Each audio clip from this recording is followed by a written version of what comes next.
नमस्कार दोस्तों। एक बार कुछ शिष्य, कुछ डिसाइपल्स अपने गुरुजी के पास जाते हैं और उनसे बड़ा हिचकते हुए रिक्वेस्ट करते हैं कि गुरुजी हम एक तीर्थ यात्रा पे जाना चाह रहे हैं। तो गुरुजी थोड़ा मुस्कुराते हैं और उनसे पूछते हैं कि आप लोग क्यों जाना चाहते हैं तीर्थ यात्रा पे। तो उसमें से एक डिसाइपल आगे बढ़ के, एक शिष्य आगे बढ़ के कहता है कि गुरुजी हम अपनी भक्ति को और गहरा करना चाहते हैं और हमें लगता है इस तीर्थ यात्रा पे, इन स्थलों पे जाकर हमें एक ऐसी एनर्जी मिलेगी जिससे हम अपनी भक्ति को और गहरा कर पाएंगे।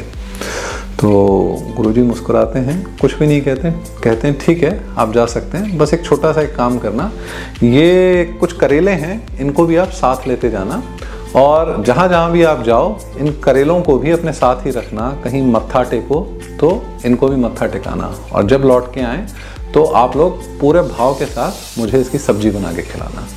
सारे के सारे शिष्य बहुत एक्साइटेड, क्योंकि भाई गुरुजी से परमिशन मिल गई, किसी का ध्यान इस चीज़ पे गया ही नहीं कि चलो ठीक है छोटी सी चीज़ है, करेलों की पोटली लेके जानी है और उनको भी तीर्थ कराना है। तो अब शिष्यों के साथ ये जो करेलों की थैली है ये भी तीर्थ को निकल पड़ी। तो सारे तीर्थ स्थल वगैरह करके जब ये लोग लौट के आए तो उन्होंने बहुत आदर भाव से, बहुत सत्कार भाव से वो सब्जी बनाई करेले की और गुरुजी के सामने परोसी। तो अब गुरुजी ने उस सब्जी में से एक और उठाया और उसे खाया तो वो बड़े सरप्राइज्ड, बोले बड़े आश्चर्य की बात है। दूसरा कौर उठाया, बड़े आश्चर्य की बात है।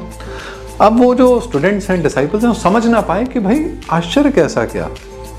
तो उनमें से एक ने आगे बढ़ के पूछा, गुरुजी हमें समझ नहीं आया, मतलब आपको किस चीज़ पे आश्चर्य हो रहा है। तो गुरुजी बोले कि ये करेले इतने तीर्थ स्थलों पर होके आए हैं लेकिन उसके बावजूद भी इनका स्वाद अभी भी कड़वा है।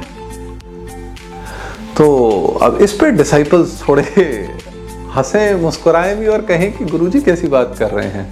गुरुजी ये तो करेले तो कड़वे ही होते हैं ना, इनका तो स्वभाव ही कड़वा होता है ना।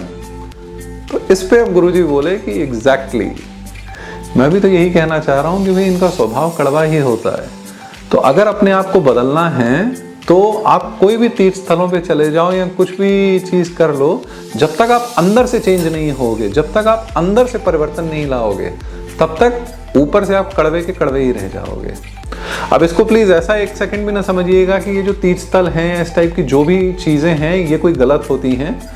इन सब का भी पूरा बेनिफिट है, लेकिन ये सारी चीज़ें होती हैं आपके इंटरनल चेंज और ट्रांसफॉर्मेशन को सपोर्ट करने के लिए। क्योंकि जो भी ट्रांसफॉर्मेशन होता है आइदर इन योर थॉट्स और इन योर इमोशंस और इन योर फीलिंग्स, ये सारी चीज़ें होती हैं इंटरनली। बाहर की चीज़ें हैं, चाहे वो म्यूज़िक है या कोई और चीज़ें, वो उन्हें और फैसिलिटेट करती हैं और एक्सपेडाइट करती हैं। Those things work as a catalyst. एक घड़ा है पानी का, वो अगर उल्टा रखा हुआ है उसमें आप पानी नहीं भर सकते, वो तो पानी उसके इर्द गिर्द ही गिरता जाएगा। जब वो घड़ा सीधा होगा और रिसेप्टिव होगा तभी उसके अंदर आप पानी भर सकते हैं। एक गालिब की शायरी नहीं है, उम्र भर गालिब यही भूल करता रहा, धूल चेहरे पर थी और आईना साफ करता रहा।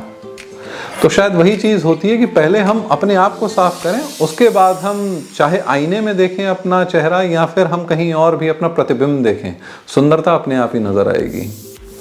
एक कुछ दिनों पहले ऐसी एक इक्वेशन सुनी थी, बड़ी अच्छी लगी and I think this somehow relates over here. एक और एक मिलकर 2 हो जाए तो वो गणित होता है। एक और एक मिलकर 11 हो जाए तो वो संगठन होता है।